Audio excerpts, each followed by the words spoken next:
I have been playing with the same golf clubs for 7 years. That would be these. These are the Mizuno JPX 900 Forged. And overall, they have been awesome. But unfortunately, since I was first fit for these, my game is it's kind of regressed a little bit. I'm hitting it shorter, I'm not hitting it straight, I'm not hitting this consistently. And so I think it might be time to move on to something else. So for the first time since then, I went and got fit for new irons, and I ended up with these.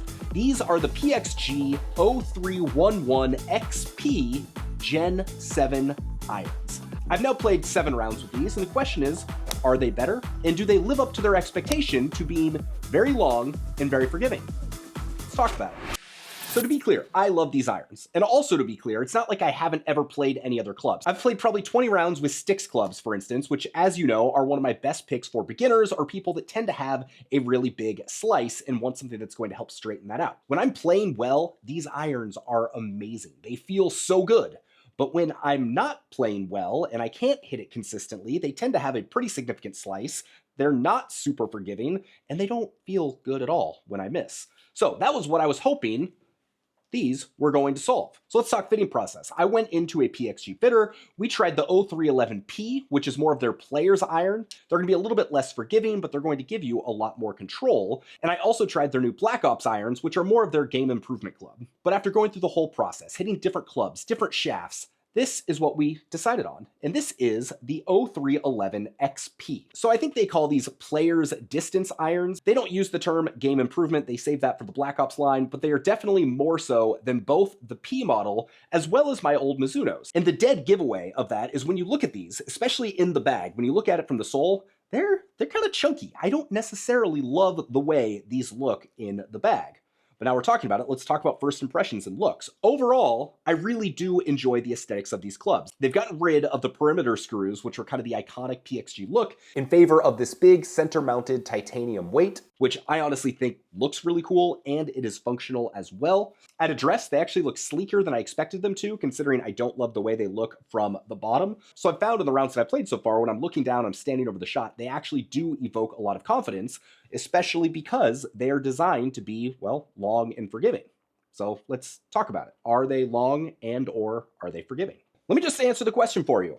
Yes, they are both long and forgiving. And that is a good thing or a bad thing depending on what you were looking for. So for me, I wanted some extra distance. I tend to miss it short and right. So I wanted something that's going to allow me to straighten up the ball as well as get a little bit more distance. And these definitely do. I think there's primarily 3 reasons why these are longer compared to my other clubs or compared to a lot of other brands out there. The first one is the obvious one. And these days, a lot of club manufacturers are just going with stronger lofts. So they can say, yeah, your 7-iron is going to go 7 yards further. Well, it's because they tweak the lofts a little bit. And so I think there's a little bit of that going on with this.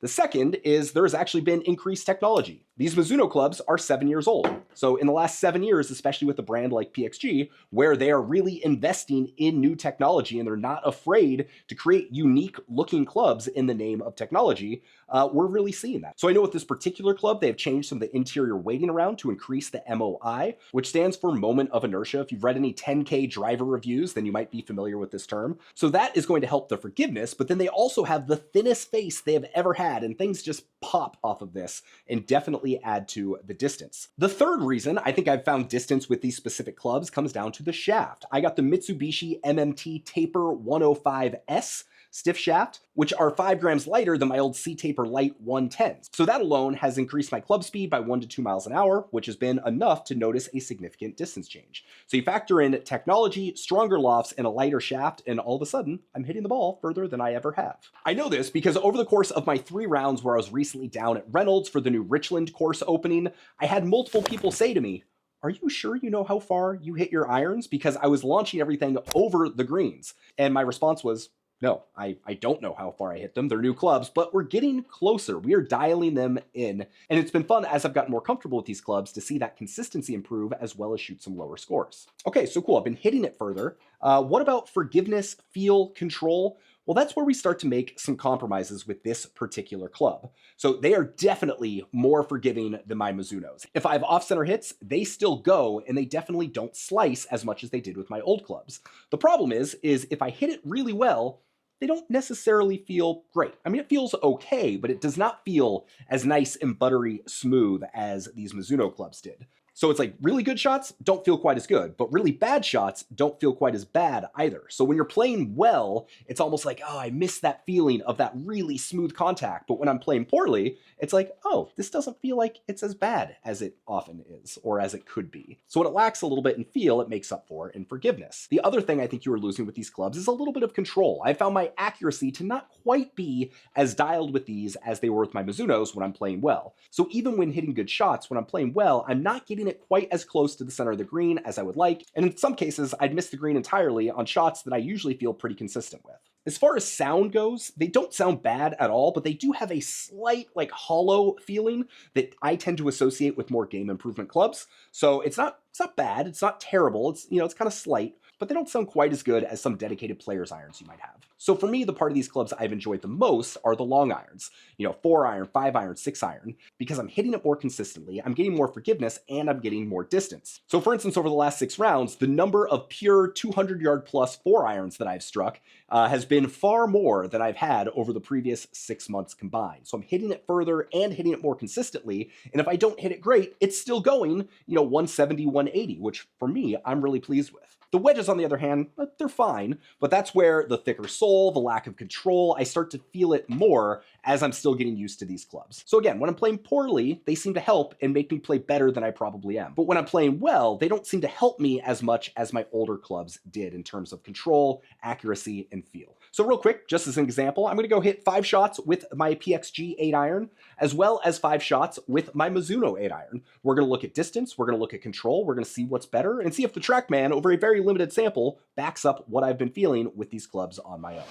Okay, so we've got my Mizuno 8 iron here. We also have the Garmin R50, which I am testing for accuracy up against the TrackMan. So make sure you go watch that video when it comes out. But we're going to hit 5 shots here and see how it goes.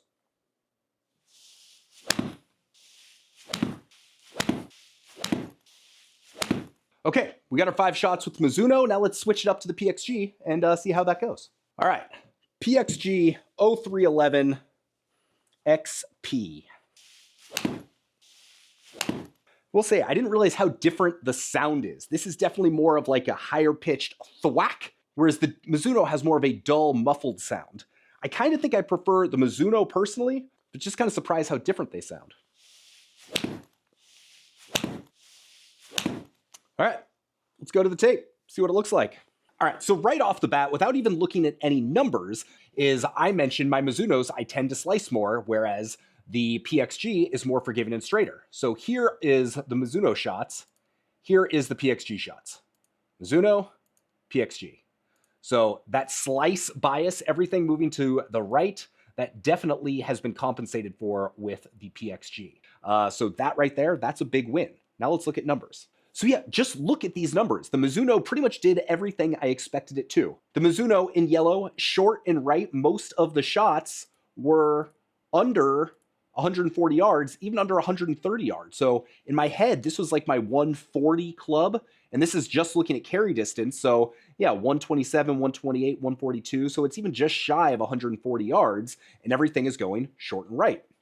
We switch over to the PXG, and everything is dramatically different. So 3 shots over 150, and that's carry distance. And so as I learned to compensate for that, my 8 iron is now my 150, 155 club, and it's still getting a ton of height and a ton of spin. So even though I feel like feel is a little bit lacking, I don't like the sound as much, again, going back to distance and forgiveness, it's got that in spades, which is kind of what I need right now. So should you buy the PXG 0311p or 0311xp? Well, that's up to you. They are not inexpensive clubs at $229 per club, but when it comes to distance and forgiveness, these are among the best that I have ever tried. Yes, you're going to sacrifice a little bit in the feel department. Yes, you're going to sacrifice a little bit in the accuracy and the control department. But if your main goal is to find the absolute longest, most forgiving irons out there that are still going to be good enough to help the mid-handicap or better player score, then I think these are some of the best irons out there, and they're what I'm going to be playing with for the foreseeable future. I'm excited to see in the coming months as I find my consistency, as I get used to these clubs, to see what my scores do. But out of the 6 rounds that I've just played, my most recent one was here at Pumpkin Ridge on the Ghost Creek course, where I shot an 83, which was one of my best scores of the year. Part of that's the irons. Part of that also might be my new lab putter, but we'll save that for another video. With that, my name's Sean Ogle. I'm the founder of this thing here at Breaking 80, where we talk about cool golf courses and cool golf products. If you got some value out of this, maybe consider hitting the subscribe button. If you decide PXG clubs are right for you, you can click the link below. If you use that, I will get an affiliate commission, but I don't care whether or not you buy these or any other clubs or not. My whole goal is just to give you my honest feedback based on the products I've reviewed, with the goal of helping you find the right products for your needs. I hope you have an excellent day, and we'll see you on the next video. Peace.